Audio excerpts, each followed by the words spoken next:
আমাদের যে দিদি যে বাজেট পেশ করলো সেই বাজেটে দেখা যাচ্ছে যে মহিলারা যেমন সম্মান পেয়েছে সেই সঙ্গে সব ক্ষেত্রেই দিদি এই বাজেটে সবার জন্য সম্মান দিয়েছেন এবং দিদি সবার জন্য আর্থিক সহযোগিতার যে লক্ষ্য সেটা দিদি পূরণ করেছে। তো সেই জায়গায় দাঁড়িয়ে নিয়ে আজকে মহিলাদেরকে 21 সালে দিদি বলেছিল যে লক্ষ্মীর ভান্ডার দেবে বিধানসভা ভোটের আগে, সেটা দিদি কথা রেখেছে।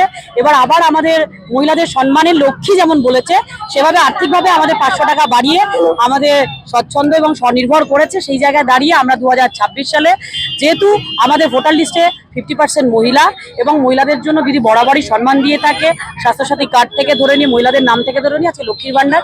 সেই জায়গায় আমরা শুধুমাত্র আমরা পশ্চিমবঙ্গে প্রত্যেকটা বিধানসভায় মহিলারা প্রচুর ভোটে জয়যুক্ত হবে আমাদের তৃণমূল কংগ্রেসের।